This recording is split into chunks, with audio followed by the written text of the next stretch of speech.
Hello ladies and gentlemen, and welcome to an episode of Ted's Booze Cellar, the premier alcohol review show here on YouTube with me, your most prestigious host, Gitbag, also known as Uncle Ted, also known as, well, simply Ted. Now, I'm sorry for not having uploaded quite a few episodes recently. Basically, like I've said in the last couple of episodes, my mental state was not at the point where I thought that presenting any YouTube videos was really a good idea. As part of also the reason why the output on my gaming channel has been so slow in recent months. But, you know, the show must go on, and I have taken some time away to chill out and relax with my mum a bit for the last week. So, yeah, I'm feeling a bit more mentally refreshed to present in front of you guys and hopefully provide a good enough experience that you'll want to stick around. So we're going to be doing something simple to get ourselves back into the swing of things, and we're going to be taking a look at the traditional old style British ale here. This is Twisted Spire Vibrant Blonde Beer by Hobson's Brewery Company. Now, I've seen Hobson's around before. I've seen their beers advertised on Amazon because they do sort of like gift boxes of their beers with like pork scratchings or like beer glasses.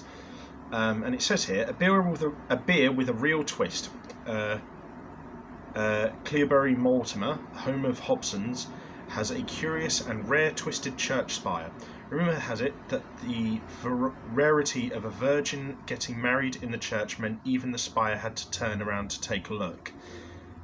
Twisted Spire is a vibrant blonde beer with a light fizz and sweet floral aroma, bringing bursts of refreshing flavour and a crisp, dry finish. A unique beer with all-round appeal, a little like Hobson's, really.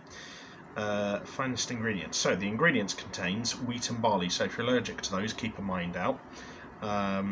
Twisted Spire is a carbonated gold beer. Store upright, avoid direct sunlight, serve cool. Well, I'm serving this at room temperature, so sue me. But it's got a bitterness rating of 3.5 out of 5, a sweet rating of 3 out of 5. It's got a style of blonde ale. It's an eye of golden and straw, which I think is pretty fair, really. It looks kind of almost like Waitrose's home brand cider, actually, in terms of the colour, so that's interesting. It's got a nose of floral, fruity and honey, and a taste of sharp, zesty grapefruit and dry, which is kind of what I was expecting for a ale of this type, although that does sound like it has some characteristics of, I guess, what you would say is probably a juicy ale, or a pale ale more in a certain sense of speaking. But I will say that I like the design of the label to begin with. It's simple enough that you can kind of get a general impression for what you're going for, but ambiguous enough that it doesn't, that it doesn't look too tacky, if you know what I mean. I like the designs of like cans and labels on alcohols that I drink to have a bit of ambiguity to them, but also be clear enough that I know what I'm getting into. So, respectable 7 out of 10. I think that's fair enough. Anyway, let's open this sucker up and see what our first impressions are like. I haven't checked what ABV this is actually, by the way. It's 3.5, so it's fairly weak for a beer of this type, but I imagine that means you could probably knock a few back over a nice meal. But let's have a sniff anyway. Oh wow, yeah, it really smells like a gold beer, actually.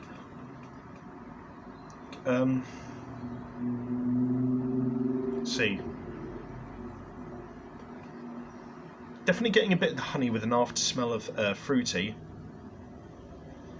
And a tiny tint of floral. I think it's more so smelling like honey, really, more than anything.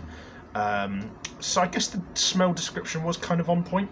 I mean, we'll have a sort of quick palate cleanser of water, and I'll say for the nose, it's probably like a... let me smell again. It's like a good 8 out of 10. It's a little bit imbalanced in terms of the smell, because it's very much honey-based, that nose, but it smells nice, though. So, yeah, quick palate cleanser of water.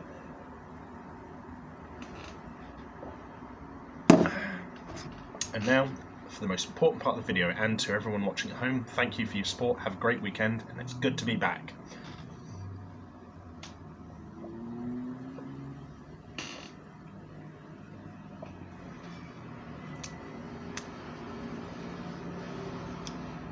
Definitely a bit zesty, tiny bit of a grapefruity aftertaste.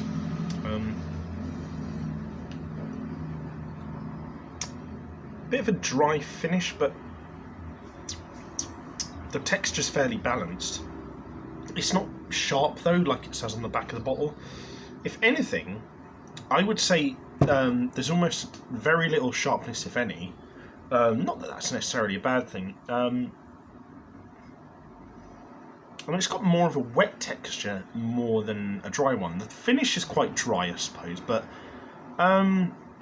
yeah, generally speaking, I'd say this is pretty good. I'd say it could be doing with a little bit more of the grapefruit flavours to offset the zesty, citrus rind kind of flavours in the middle, which are a little bit overpowering but don't completely ruin the flavour. Generally speaking, this is a smooth drinking experience. I feel like the smoothness and the texture of the actual drink itself could be a little bit smoother, because it doesn't go down as easily as some ales of this type do.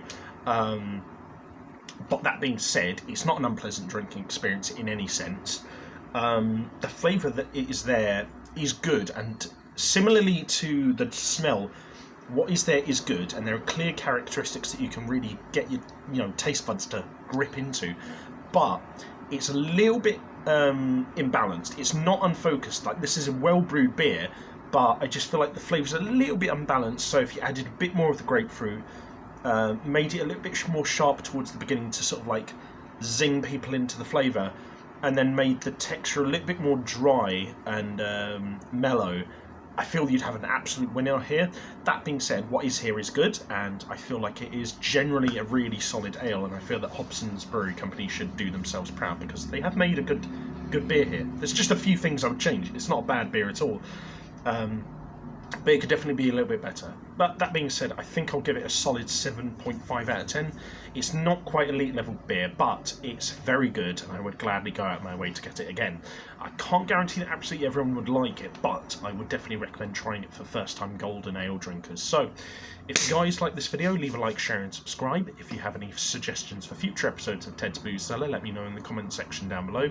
And if you want to check out anything else I do on the interwebs, I'll leave the ideas and descriptions for all that in the video description down below. But until next time, have fun, stay safe with whatever you're doing, don't do anything I wouldn't do, wash your hands, take a mask with you to the shops, drink responsibly, know your limits, and I'll see you guys at the bar next time on Ted's Booze Cellar. Bye bye for now.